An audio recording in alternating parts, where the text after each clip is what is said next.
오늘은 잃어버린 두 아들 이야기, 누가복음 15장 11절에서 32절의 말씀입니다. 이 비유의 말씀은 여러분 돌아온 탕자라는 제목으로 널리 알려져 있습니다. 그렇죠? 이 설교는 한 번씩은 다 들어보셨죠? 그렇죠? 잃어버린 두 아들이라는 돌아온 탕자라는 말씀을 다 들어보셨죠? 이 얘기 아세요? 근데 이렇게 돌아온 탕자라는 제목으로 알려진 말씀은, 이렇게 널리 알려진 말씀은 우리가 다 아는데 한 가지 맹점이 있는 뭐냐면 이 듣는 사람으로 하여금 우리의 생각을 고정시킵니다. 그래서 고정관념이 박혀서 그 이야기 하는 마음으로 이미 마음을 닫아놓고 그래 그거 다 알고 있는 건데 또 목사가 또 말하네 하는 그런 마음으로 듣기를 시작합니다. 이렇게 듣기 때문에 깨달음의 확장을 가져오기가 힘들어요. 이미 자기가 다 알고 있다고 그러고 딱 문을 닫고 있기 때문에. 근데 여러분, 우리가 하나님의 사랑을 깨달았다고 합시다. 그러면 우리가 깨달은 그 깨달음이 하나님의 말씀의 깊이와 넓이와 높이를 다 커버할 정도로 깨달은 것입니까? 절대로 아닙니다. 그렇기 때문에 우리가 깨달은 것은 극히 작은 부분이기 때문에 우리는 주야로 하나님의 말씀을 묵상하고 또 묵상하면서 하나님의 말씀에 숨겨져 있는 무궁무진한 보배를 발견해야 됩니다. 여러분, 이런 보배를 발견할 때 느끼는 그런 기쁨 한번 느껴보셨어요? 이거는 세상이 주는 어떤 그러한 기쁨과 비교할 수 없는 그런 뿌듯한 감이 있습니다. 이것은 맛보아 아는 사람만 알 수 있습니다. 그래서 성경에서 맛보아 알지라라고 얘기하고 있어요. 그래서 우리들은 이 비유를 탕자의 비유로 불리우면서 대부분 집을 나간 둘째 아들에게 초점을 맞추고 들어왔습니다. 그렇죠? 이 비유에서는 그렇지만 이 비유에는 동생 못지않은 형의 이야기가 있고 두 아들의 못지않은 아버지의 이야기가 포함되어 있다는 것을 우리가 알아야 됩니다. 그래서 예수님께서도 집을 나간 둘째 아들의 비유라고 하지 않으시고 어떤 사람에게 두 아들이 있었다라고 말씀을 시작하셨습니다. 그래서 그러면 오늘 이 누가복음 15장에 주신 이 비유의 말씀들의 그 배경을 한번 알아보겠습니다. 누가복음 15장 시작에 세리들과 죄인들이 예수의 말씀을 듣기 위하여 모여들자라고 시작을 합니다. 그러자 누가 들어왔냐? 바리새인과 죄인들이 예수의 말씀을 듣기 위해서. 이것을 본 바리새파 사람들과 율법 학자들이 수군거립니다. 이 사람이 죄인을 맞아들여서 그들과 함께 음식을 먹네. 그리고 수군거리자 이 말을 예수님께서 들으셨어요. 그러고 나서 이 말씀을 들으시고 그 말씀으로 인해서 비유를 시작을 하시는데, 첫 번째 비유가 뭐냐? 100마리 양을 가지고 있는 사람이 잃어버린 한 마리의 양을 찾는 비유를 얘기하셨어요. 그리고 두 번째는 10개의 드라크마 동전 중에 잃어버린 한 개의 드라크마를 찾는 비유를 말씀하시고, 오늘이 세 번째로 잃어버린 두 아들에 대한 비유를 말씀하신 것입니다. 그러므로 여러분이 이 비유를 말씀하시게 된 동기가 무엇이냐?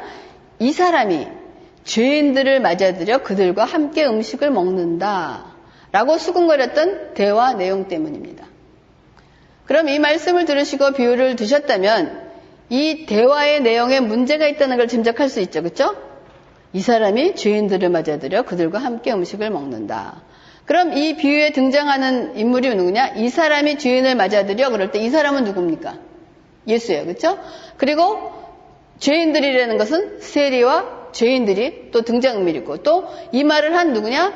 바리새인들과 율법학자들이 지금 이 비유에 등장하는 세 그룹의 사람입니다. 그래서 누가복음 15장 1절에 세리들과 죄인들이 모두 예수의 말씀을 듣기 위해 모여들었습니다. 자, 15장 1절에 모여들었다 혹은 나오니라 라고 번역된 헬라어 동사의 진행형 시제가 뭐냐? 과거 진행형으로 되어 있습니다. 이 진행형으로 되어 있다는 의미는 세리와 죄인들이, 이 사람은 쭉 지금 큰아들과 작은아들 중에서 동생의 부리에 속하는 사람들인데, 예수의 말씀에 이끌려서 예수님의 사역 현장에 어쩌다 한 번 온 것이 아니고 진행형이라는 건 뭐예요? 계속해서 지금 오고 있었다는 것을 의미하고 있습니다. 근데 반면에 도덕적이고 종교적인 형의 부리에 속한 바리새인과 서기관들은 예수님께서 이런 사람들과 함께 먹고 교제하는 일에 대해 결국은 참다 마침내 분노가 폭발한 거예요. 이 사람이 죄인을 영접하고 음식을 같이 먹는 거다라는 말로 분노가 폭발한 것입니다. 그러니까 바리새인들이 생각하기에 이런 죄인들은 자기네들이 참석하고 있는 회당에 올 수가 없는데 예수의 가르침이 도대체 무엇이기에 이들이 이렇게 예수 앞에 나오는가? 그것도 한 번도 아니고 계속해서 나오는가? 혹시 이 예수라는 사람이 진리의 말씀을 전하는 것이 아니고 혹시 죄인들이 좋아하는 말을 전하고 있는 것은 아닐까 하는 생각으로 이 사람이 죄인들과 함께 한다는 그런 부정적인 생각을 표출한 것입니다. 그렇다면 이 비유에서 예수님의 가르침의 첫 번째 타겟은 누구를 향한 것일까요? 바리새인들과 서기관들입니다. 이 사람의 예수님의 이 탕자의 비유라고 말하는 이거에서 예수님이 첫 번째 타겟을 삼은 사람은 누구냐? 바리새인들과 서기관들이에요. 그렇다면 여러분 큰아들이겠습니까? 작은아들이겠습니까? 큰아들이에요. 큰아들을 지금 타겟으로 있는 거예요. 그런데 전통적으로 이 비유는 아버지가 회개하는 둘째 아들을 아무 조건 없이 받아준다는데 거의 전적으로 우리가 초점을 맞추고 그 설교를 해왔고 들어왔습니다. 그러나 이 비유의 첫 번째 초점은 제멋대로 사는 죄인보다는 항상 성경의 규정대로 행하고 있는 종교적인 사람들을 먼저 향하고 있다는 것입니다. 부도덕한 외부인보다는 도덕적인 교회의 내부인입니다. 그러니까 누구를 향한 거냐? 어쩌면 우리를 향한 얘기를 하는 거예요. 물론 예수님은 동생의 자기 중심적인 욕망의 죄를 드러낼 뿐 아니라 자신의 의로 똘똘 뭉친 형의 도덕주의 삶도 여기서 가차없이 다 질책을 하고 둘 다 잘못하고 있다고 얘기하시는 것입니다. 그래서 예수님은 종교적인 사람이나 종교를 등진 사람이나 둘 다 영적으로 잊어버린 존재가인 것은 마찬가지라는 말씀. 둘 다 잊어버린 것은 마찬가지라는 거예요. 그래서 먼저 그러면 잃어버린 둘째 아들을 우리가 만나보겠습니다. 누가복음 15장 12절. 작은 아들이 아버지에게 말했다. 아버지, 세상 중에서 제가 받을 복을 주십시오. 그래서 아버지는 그 아들에게 살림을 나눠주었다. 자, 여러분 유산 분배는 아버지가 돌아가신 후에만 이루어지는 것입니다. 그렇죠? 근데 둘째 아들이 지금 유산을 지금 달라고 하는 것은 어떤 의미냐? 아버지가 죽기를 바라는 것과 같은 의미 아니겠어요? 죽은 다음에 하는 거니까. 또 자신은 아버지의 재산만 원할 뿐이지 아버지는 싫다는 뜻이 아닐까요? 그냥 아버지보다는 아버지가 갖고 나에게 줄 재산이 더 흥미롭다. 그러기 때문에 그들은 아버지란 유산을 물려받기 위한 수단일 뿐 이제 그 관계마저 유지하는 것이 지겨워서 더 이상 견디지 못하고 벗어나고 싶어서 아버지를 찾아가 이제 제 몫을 달라고 한 것은 아닌가 하는 그런 생각을 합니다. 여러분 이런 상황에서 일반적으로 아버지는 어떤 반응을 보일까요? 이 성경에서는 이러한 아들의 요구보다 아버지의 반응이 더 충격적입니다. 아버지가 요구를 아무런 이런 거 없고 뒷목을 잡고 이런 일도 없이 그냥 받아들이셨다는 거예요. 유산을 요구하는 아들에게 아버지는 두 아들에게 여기 살림을 나눠주었다라고 얘기하고 있습니다. 근데 이 살림으로 번역된 헬라어 원어가 뭐냐면 비오스예요. 비오스라는 것은 생명을 얘기하는 것입니다. 그러니까 살림을 나눠줬다는 것이 두 아들에게 생명을 나눠줬다는 뜻입니다.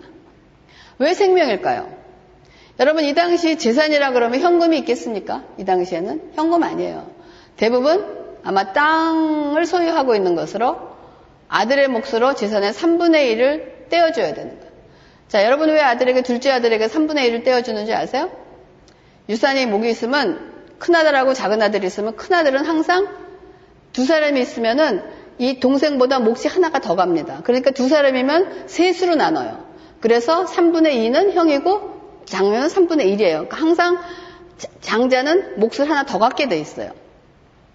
그러니까 재산의 몫으로 3분의 1을 떼어내주려면 아마 땅을 팔았을 거예요. 그렇죠? 그 현금을 주는 것이 아니고 이 당시 사람들의 그 정체성 자체가 장소와 땅에 매여 있기 때문에 자기가 땅의 일부를 잊어버리면 자아를 잊어버리는 것이나 마찬가지예요. 그리고 지역사회 내에서는 위치 또한 그 위치를 상실해버리는 것과 마찬가지입니다. 결국 둘째 아들이 아버지께 요구한 것은 아버지의 목숨을 찢어 달라는 것이나 마찬가지라는 것입니다. 그래서 그 살림을 나눠줬다라고 하는 것은 아버지가 생명을 주었다라는 그런 것입니다. 근데 아버지는 그대로 해주었어요. 그리고 아들은 집을 떠나서 누가복음 15장 13절. 며칠 뒤 작은 아들은 자기가 가진 것을 모두 챙겨서 멀리 다른 나라로 떠났다. 그러고는 거기서 방탕하게 살면서 그 재산을 낭비했다.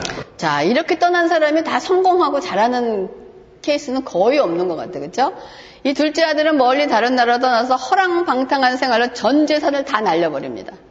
그리고 자기 신세가 그의 말대로 그대로 돼지와 같이 되자 스스로 돌이켜 혼잣말로 이제 계획을 세우고 대본을 준비했어요. 무슨 대본을 준비했냐면, 첫째, 아버지에게로 돌아가서 자신이 죄를 지어 아들의 자격을 잃었다고 시인한다. 둘째, 아버지에게 자신을 품꾼의 하나로 써달라고 부탁을 한다. 이 계획을 딱 세우고 이런 계획을 가지고 아버지가 계시는 집으로 돌아옵니다. 그러자 15장 20절에 그러고서 아들은 일어나 아버지에게로 갔다. 아들이 아직 멀리 있는데 그 아버지는 아들을 보고 불쌍히 여겨 아들에게 달려가 그의 목을 껴안고 입을 맞췄다. 자, 둘째 아들이 걸어오는 모습이 시야에 들어오자라고 하는 것은 아버지가 이 집을 나간 아들을 항상 돌아오기를 기다리고 있었다는 것입니다. 이제나 저제나 돌아오려나. 그래서 걸어오는 모습이 보인다는 것은 매일 기다리고 있었다는 아버지의 모습을 얘기합니다. 그리고 나한테 아들을 발견하자 막 달려나가서 감정을 그대로 내보이면서 아들을 끌어안고 입을 맞춥니다. 아마 아들이 깜짝 놀랐을 거예요. 아버지가 아들이 대본을 준비하고 가면서 아버지가 자기에게 어떻게 할까라고 생각을 했을 거예요. 이렇게 막 반겨주리라고 생각을 안 했을 거예요. 그렇죠? 어떠한 큰 꾸지람이라든지 뭐가 있을 거라고 생각을 했는데 아마 이러한 반응에 아마 깜짝 놀랐어요. 그래서 이제 준비한 대사를 아버지 제가 죄를 지어서 이제 아들이라도 근데 말을 다 끝내기도 전에 아버지는 아들이 하는 말에 관계하지 않고 하인들에게 어서 가서 좋은 옷을 가지고 와서 이 아이에게 입혀라. 그리고 손가락에 반지를 끼우고 발에 신을 신겨라 라고 얘기합니다. 아들에게 제일 좋은 옷을 입혔다는 것은 뭐냐? 아들의 신분을 회복한다는 거예요. 그렇죠? 회복하는 건 증거이고 종들에게 살찐 송아지를 잡아서 잔치를 준비하라는 것은 아버지에게 돌아온 아들이 큰 기쁨이라는 것을 의미하는 것입니다. 여기 야단치는 대목이 있습니까? 둘째 아들은 집을 나가서 완전 망하고 정신을 차리게 하게 된 말이 뭐였냐면은 우리가 누가복음 15장 17절에 아까 읽었던 아버지 집에는 양식이 풍부해서 자식뿐만이 아니고 일꾼들도 먹고도 남았는데 나는 여기서 굶어 죽는구나. 이거를 깨달았던 거예요.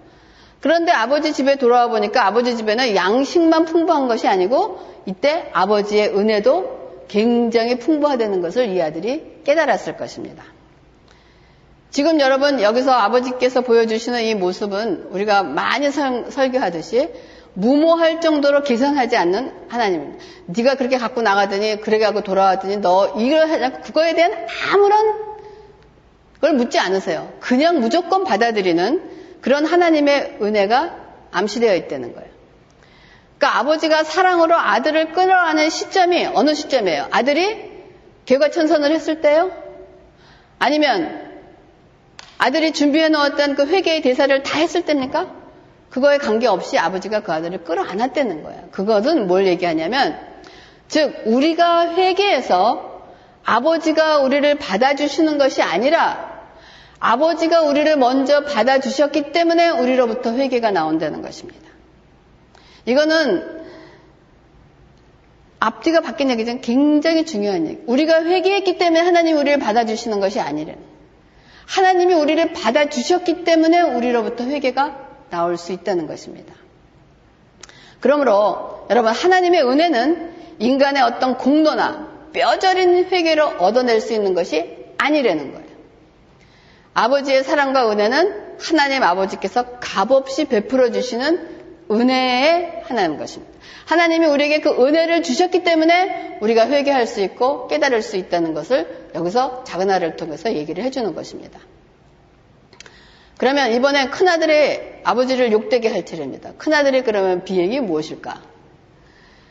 여러분, 형의 잘못이 무엇이기에 형은 종들에게서 동생이 돌아왔는데 아버지가 신분을 회복시켜주고 잔치를 베풀었다는 소식을 듣고 분노하면서 노골적으로 아버지 처사에 불만을 표시합니다.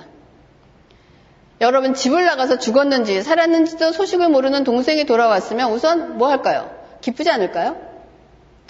근데 큰아들이 이토록 화가 난 이유는 뭘까요? 여러분이 큰아들이라면 어떻게 하시겠어요? 반가워하시겠어요? 동생이 아니면 형처럼 화가 났을까요? 아니면 그렇게 재산 챙겨 나가더니 꼴 좋다. 이런 태도를 여러분은 어떤 태도를 취하시겠어요? 형은 왜 화가 났을까요? 그 동생이 돌아오면 반가웠을 텐데 화가 났다는 거예요. 화가 났다는 걸 생각해 본다면 우선 동생에게 유산을 줘서 집을 떠나게 했던 아버지의 결정에 대해서 불만이었습니다. 그렇죠? 그거 왜 불만이었을까요? 그러고서 그렇게 못마땅한 동생이 돌아왔는데 잔치를 베푸시는 아버지의 처사는 더욱더 화를 나게 하는 것입니다. 그런데 구체적으로 화가 난 이유를 생각해 본다면 그는 모든 일에 뒤따를 손해 때문이었을 것입니다. 자, 인간의 모든 형제나 모든 싸움은 어디에서 오는지 아세요? 돈이에요, 돈. 물질이에요. 자, 형이 말하길 이래요. 나한테는 친구들과 함께 즐기며 염소 새끼 한 마리도 주지 않으시더니 창녀와 함께 아버지의 재산을 탕진한 아들이 집에 돌아오니까 아버지는 그를 위해 살찐 송아지를 잡아주시니 이게 말이 됩니까? 아버지가 베푸시는 그 잔치는 누구 돈으로 하는 거예요? 형의 돈입니다. 동생은 3분의 1 다 갖고 갔기 때문에 거기는 동생의 것은 아무것도 없는 거예요. 그러니까 이 말 속에는 형도 사실은 자신의 몫을 가지고 마음대로 살고 싶은 충동이 동생처럼 있었지만 동생처럼 차마 말을 못하고 참고 있다가 자신의 속마음이 드러난 어떤 분노였을 것입니다. 동생은 동생의 몫을 이미 챙겼고 이제 남은 것은 다 형 건데 내 것을 가지고 이렇게 잔치를 베풀다니 자기는 죽도록 일한 나에게는 페니 하나도 안 줬다는 거야, 아버지가. 그리고 오히려 쫓겨나는 것이 마땅한 동생에게는 이런 잔치를 베푸신 듯. 그것도 내 돈으로 말입니다. 그러니까 이 아들이 하는 얘기는 나는 이제까지 아버지의 명령을 어긴 적이 없이, 한 번도 어긴 적이 없이 어떻게 노예처럼 일만 했으니 이런 말을 할 권리와 자격이 나에게는 충분히 있다는 거예요. 아버지께서 이렇게 일방적으로 결정을 내리시면 곤란합니다. 지금 누구 재산을 가지고 그렇게 하시는 것입니까? 이제까지 마음속에 숨겨놨던 착한 컴플렉스가 터져나오기 시작을 하는 거예요. 그래서 누가복음 15장 29절에 그러자 큰아들이 아버지에게 이렇게 말했다. 보십시오. 저는 여러 해 동안 아버지를 위해 종로를 하고 무슨 말씀이든 어긴 적이 없습니다. 그런데 제게는 친구들과 함께 즐기라며 염소 새끼 한 마리도 주시지 않았습니다. 자, 이 아들이 얼마나 화가 났는지 아버지를 부르는 호칭을 보세요. 보십시오라고 얘기하는 거야. Look 그러는 거야.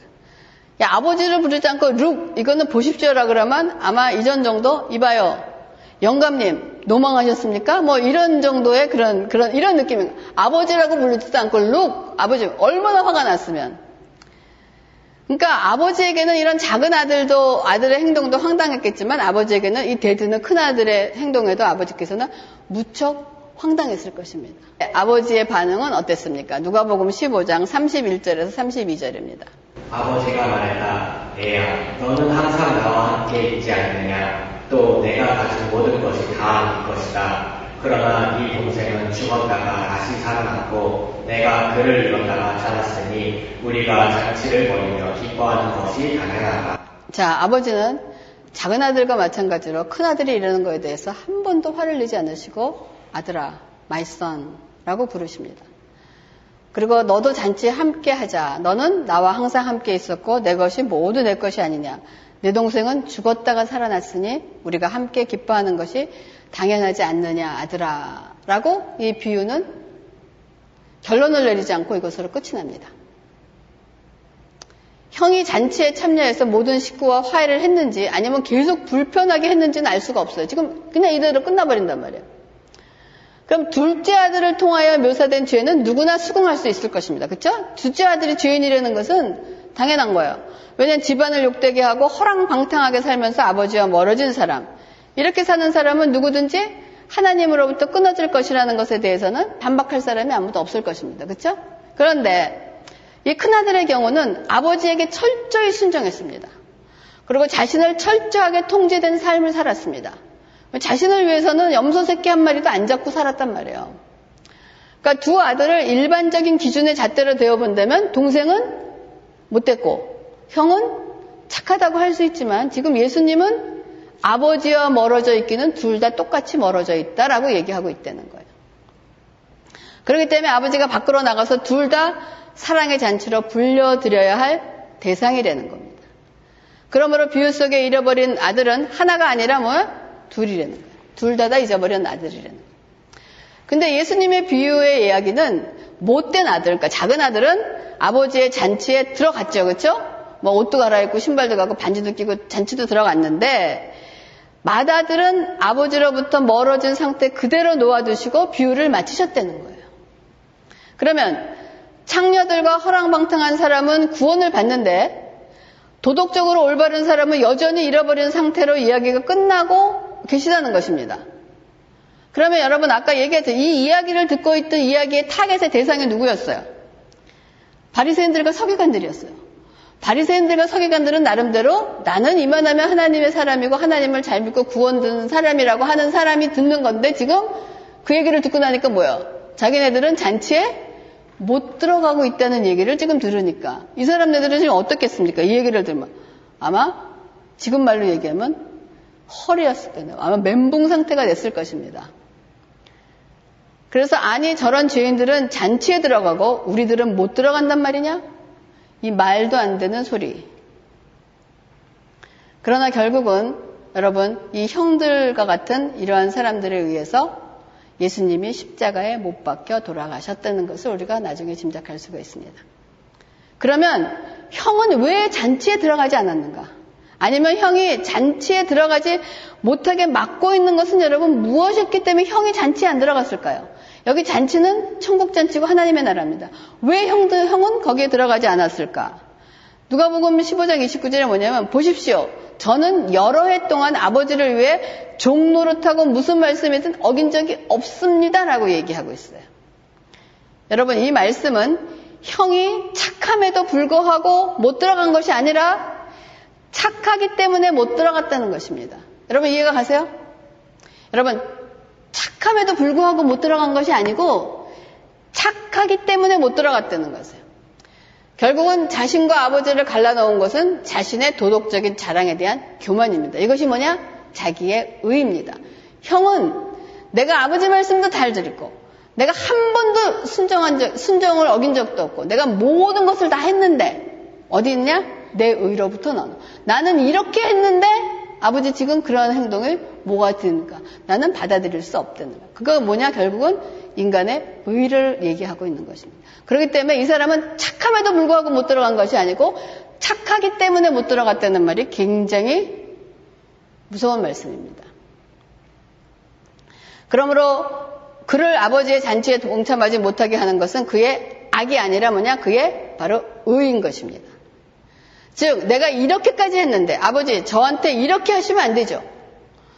저 말도 안 되는 쓰레기 같은 죄인들과 저를 같은 취급을 하시면 되겠습니까? 그렇다면 지금까지 제가 아버지를 위해서 한 것은 다 무엇입니까? 이것이 바로 우리 자신의 의라는 것입니다. 내가 한 일에 대한 보상을 원한다는 것이에요. 내가 이만큼 했으니까 하나님은 이렇게. 그러니까 두 형제가 아버지로부터 가장 원하는 것이 달라 보일지는 모르지만 실상은 두 사람의 마음은 같았습니다. 작은 아들은 아버지의 감독에서 벗어나 자신의 유산 지분을 마음대로 쓰고 싶어서 과감하게 아버지에게 강공작전을 펴서 유산을 가지고 나갔고 맏아들은 동생처럼 멀리 떠나진 않았지만 자기 뜻을 관철하는 방식만 달랐을 뿐 그 내용은 이렇게 어김없이 행했으니 내 인생의 모든 일을 내가 원하는 대로 해 주셔야 됩니다. 그런 뜻을 가지고 있는 것이에요. 방법상 하나는 아주 못되게 또 하나는 지극히 착한 척을 했을 뿐 다 아버지의 마음을 멀리 떠난 잃어버린 두 아들이 되었다는 것입니다. 그래서 예수님의 가르침에서 두 아들 중 어느 누구도 아버지를 사랑하고 있지 않았습니다. 둘 다 아버지를 사랑해서 즐거워하고 아버지를 위해 섬긴 것이 아니라 자신의 이기적인 목표를 위하여 아버지가 필요했던 것이에요. 우리가 하나님께 순종해 예배하고 헌신하고 봉사를 열심으로 노력했다는 이유로 하나님이 우리에게 복과 도움을 주셔야 할 의무가 있다고 믿는다면 예수님은 우리를 돕는 자는 되어도 우리의 구세주는 아니십니다. 왜냐하면 인간 스스로 자신을 구주 역할을 맡고 있기 때문에 내가 이렇게 했으니까 하나님 나에게 마땅히 이걸 해주십시오 하는 것은 벌써 내 자신을 구원하는 자가 내 스스로의 나의 행함에 있다고 얘기하는 것입니다. 그래서 두 형제 모두 자신에게 행복과 만족을 가져다 주는 것은 아버지의 사랑이 아니라 아버지의 재물이라고 믿고 있었다는 것입니다. 맏아들이 아버지께 순종한 건 아버지께 무언가를 얻기 위해서라는 것입니다. 하나님을 얻으려고 그분을 닮고 사랑하고 알고 즐거워하려고 순종하는 것이 아니라는 것입니다. 마치 어떤 사람이 11조를 드리는 것이 모든 것이 하나님으로부터 왔음을 시인하며 감사함으로 드리는 것이 아니라 이것을 드리면 몇 배로 축복해 주실 것을 믿고 바라는 마음으로 하는 것과 같습니다. 여러분, 교회에 이렇게 11조 하는 사람 생각보다 많이 있습니다. 몇 배가 되지 않으면 여러분 도로 회수하실 것입니까? 내가 이렇게 들었는데 이렇게 해주시면 하나님 도로 내주세요. 이거는 투자이지 우리의 믿음의 행위가 아니라는 거예요. 그래서 거의 모든 사람들이 죄를 얘기할 때 일련의 규범을 어기는 것을 이거를 어기면 이건 죄다라고 얘기를 합니다. 그러나 예수님은 도덕적 비행을 사실 하나도 범하지 않은 사람도 가장 방탕하고 부도덕한 사람 못지않게 영적으로 철저히 버려진 상태가 될 수 있음을 말씀하고 계시는 거예요.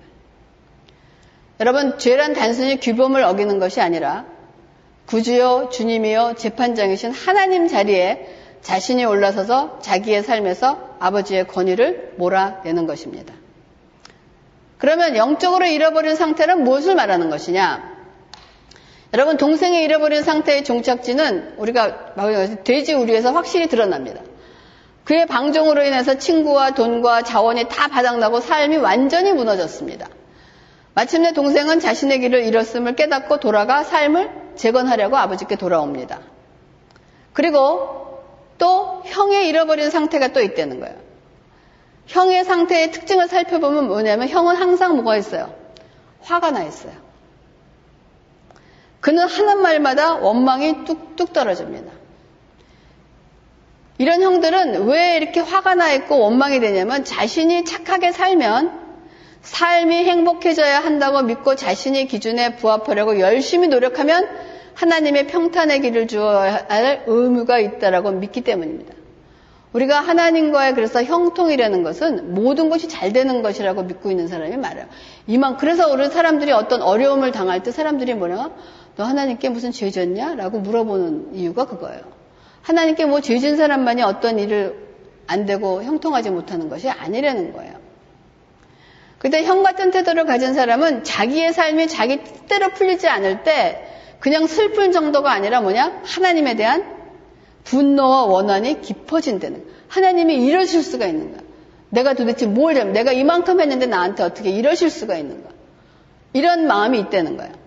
그래서 형의 불의에 속한 사람들은 자신의 선행에 보상이 따르기를 바라며 보상이 없으면 혼란과 분노에 휩싸이게 됩니다.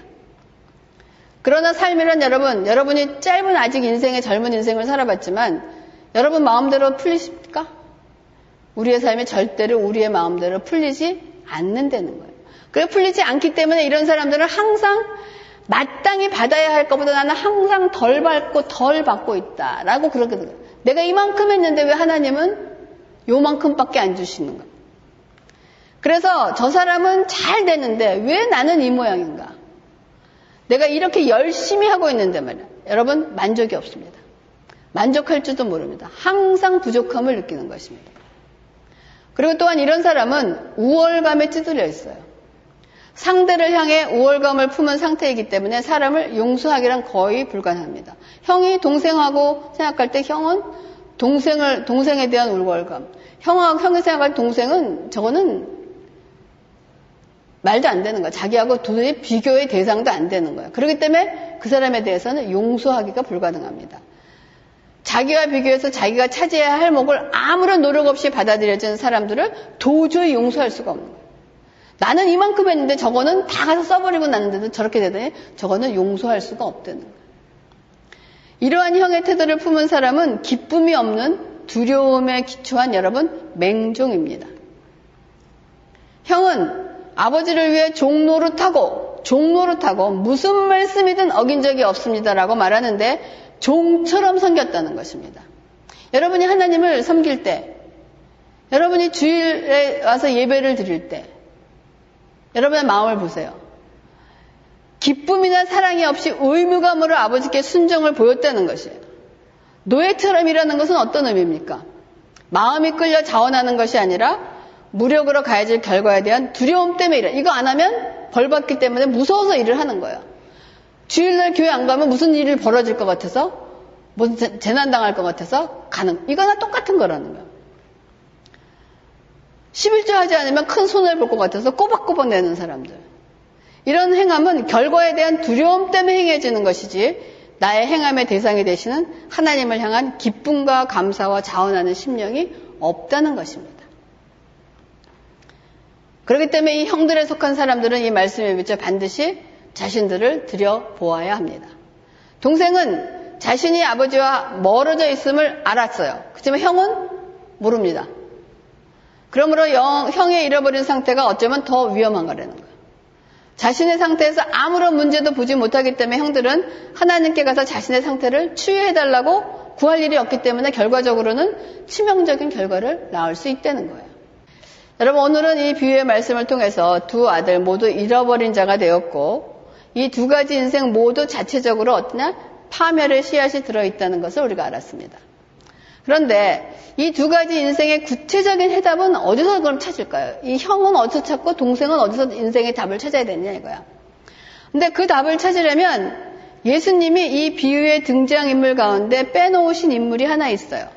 아까 우리가 이 비유의 등장인물이 아버지 있고 두 아들이 있었잖아요. 근데 거기 하나에 빠져있는 등장인물이 있습니다. 누굴까요? 예수님입니다. 여러분, 다음 시간에 그걸 계속해서 하겠지만 모든 사람이 재산을 잃어버린다고 그래서 내가 아버지께 죄를 짓고 죄인이고 돌아가야 되겠다고 하나님께 돌아가야 되겠다고 생각합니까? 아닙니다. 이렇게 된 형은 무엇으로 돌이켜 잔치에 들어가게 할 수 있겠습니까? 거기에 빠져있는 사람이 누구냐? 예수님입니다. 이걸 다음 시간에 to be continue 다음 주에 하겠습니다. 기도하겠습니다.